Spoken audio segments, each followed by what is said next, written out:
All right, Uncensored Conservatism, episode 166, continuing to look at Project 2025. And chapter 22 is about the Treasury Department and was authored by William Walton of the Heritage Foundation, Stephen Moore, an economist, and David R. Burton, another policy person at the Heritage Foundation.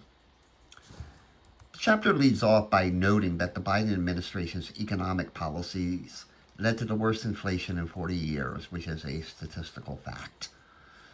The average family lost $6,000 in real earnings per year and saw retirement funds decrease by 20%. The Treasury Department is the only one mentioned in the Constitution. Under Janet Yellen, climate change and equity became two of their 5 priorities of the Treasury Department. Neither of those things are mentioned in the Constitution, by the way. It has 3 and only 3 priorities: economic growth, prosperity, and economic stability. There's about 96,000 employees in the Treasury Department, with about 81,000 at the IRS. The Bureau of Alcohol and Tobacco Tax and Trade collects excise taxes on alcohol, tobacco, firearms, and ammunition. The Bureau of Engraving and Printing produces paper notes. The Financial Crimes Enforcement Network monitors money laundering and such. The Bureau of Fiscal Service pays the government bills and borrows money. Been in the news lately. The Office of the Mint makes coin and is responsible for bullion. The Office of the Comptroller of the Currency regulates and supervises national banks. The chapter then delves into tax policy with 5 main goals. First, it must raise the necessary revenue to fund a constitutionally limited government. Second, it needs to do so in a manner least destructive to the economy. There should be low taxes on a broad, neutral tax base. It minimizes interference in the free market, and it should minimize compliance costs on all taxpayers. Since families are the foundation of American society, a tax scheme should foster healthy family formation, and there should be special privileges for none and respect for all. Project 2025 suggests simplification of the tax code into 2 brackets, 15 and 30%, and eliminate most deductions, credits, and exclusions. The 30% bracket would begin at the Social Security wage base, so it acts as a flat tax on wage income beyond the standard deduction. Because capital is more mobile than labor, the corporate tax rate should be reduced to 18%. With a higher corporate tax rate, the burden of taxation actually falls on workers. The capital gains tax and qualified dividends tax should be taxed at 15%. This way, these taxes and the corporate tax would roughly equal the current top end of the corporate tax rate. The numbers may go down, and he's going to complain when he's not complaining about onesies, but it's essentially the same tax structure as what now exists. Any taxes passed in the Inflation Reduction Act under Biden, which didn't actually reduce inflation, by the way, should be rescinded. Further, green energy subsidies in the same law should be rescinded also. All taxpayers should be allowed to contribute up to $15,000 in universal savings accounts on post-tax earnings. They could be used by the taxpayer at any time without a tax penalty. Otherwise, it's double taxation. Business loss limitation should be increased to $500,000, and business losses carry forward fully. Eliminate the net investment income surtax altogether. The estate and gift tax should be decreased to 20%. All non-business tax deductions should be permanently repealed. It does call for the elimination of the cap at $10,000 for state and local taxes, which should make some blue state elites happy, like Bernie Sanders, but make some other people unhappy because it would eliminate the education deduction. The current tax code incentivizes a business to offer benefits, but with lower wages. Wage income is taxed under the individual income tax and payroll taxes. Benefits are exempt from this taxation.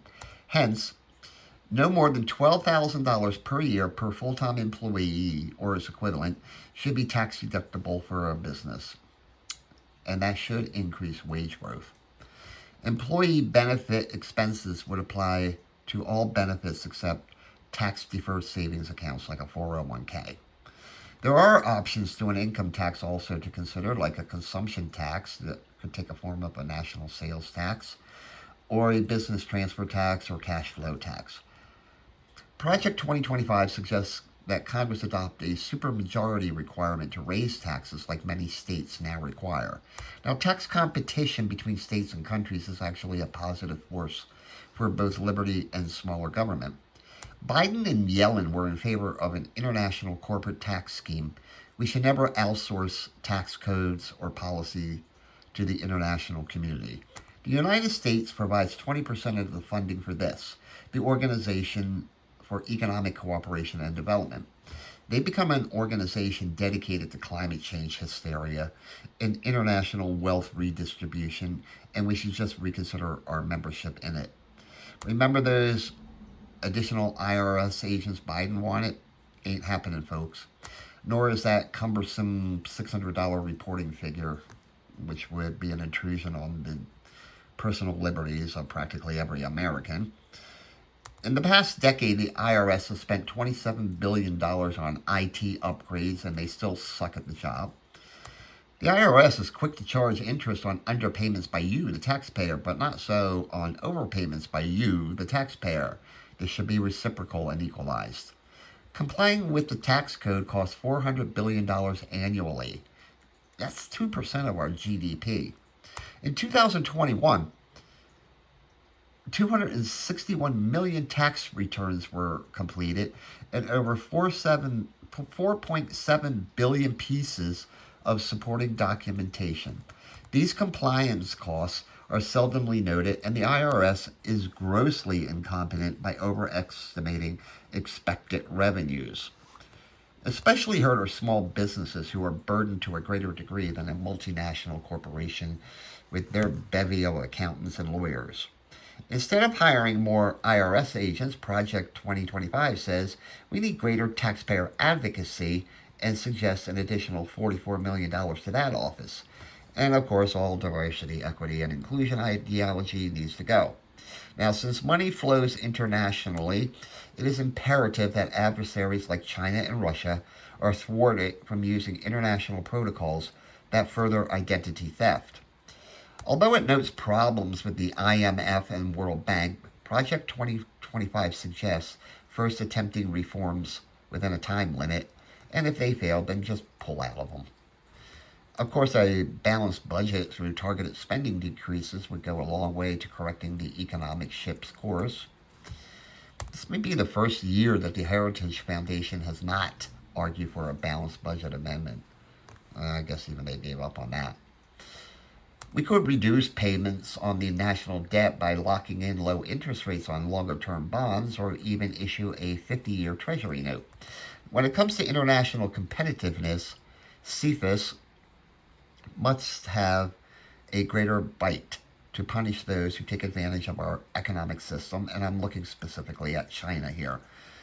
There's also the greenfield loophole that must be closed. These are when China scoffs up tracts of land for development, and some of them are even near sensitive military bases now. In fact, a lot of governors and local mayors have openly invited Chinese investment with open arms, with the promise of jobs and economic vitality. But these same Chinese investors siphon American technology and assets to increase their influence in America. Yet, China deters and prohibits the same in China. This is an example of China taking advantage of our open economy, and it needs to stop. Overall, our banking laws are prisoners of the the Office of Comptroller, the Office of Comptroller of the Currency often has overlapping regulatory duties with the FDIC, and this needs to be streamlined because overall our banking laws are prisoners of the 1930s. We need to end that too big to fail mindset enshrined now in federal law.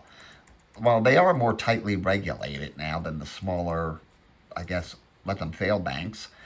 When they do inevitably fail, who pays for the bailout? You, the taxpayer. The law currently assumes that bankruptcy reorganization is not an option for these banks when it may very well be. Fannie Mae and Freddie Mac should be wound down in an orderly fashion and its assets sold off and privatized. In 2021, there were 2.7 million SARs filed and over 20 million CTRs. These place a huge compliance burden on smaller community banks and are estimated to cost about $8 billion annually.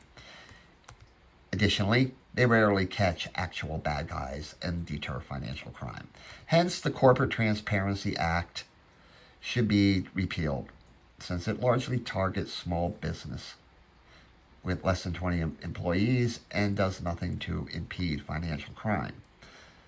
All references to diversity, equity, or inclusion should be purged from the Treasury Department and all training ceased. Likewise, the Treasury Department should be in no way involved with climate change. Okay, and that's an ugly person there. Instead, there should be every effort to encourage investment in domestic energy, including oil and gas, and end so-called environmental and social governance nonsense with respect to private businesses. The U.S. Trade and Development Agency and the Treasury Department should be eliminated altogether. Trade and development of that trade is better served in the Commerce Department or by the private sector. In all, there's nothing much new here that you haven't heard before when it comes to taxes, the federal budget, or other such ideas. Sure, DEI is going the way of the dodo, and anything that doesn't bilk a billionaire will upset this guy and his onesies, unless you're one of their billionaires. And if anything is proposed, we're certain to hear about people not paying their fair share.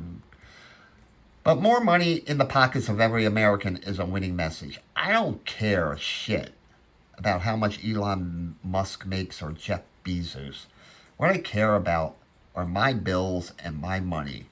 And it would be really nice if certain people cared the same way about their constituents. And that's it. Have a great day and a more pleasant tomorrow.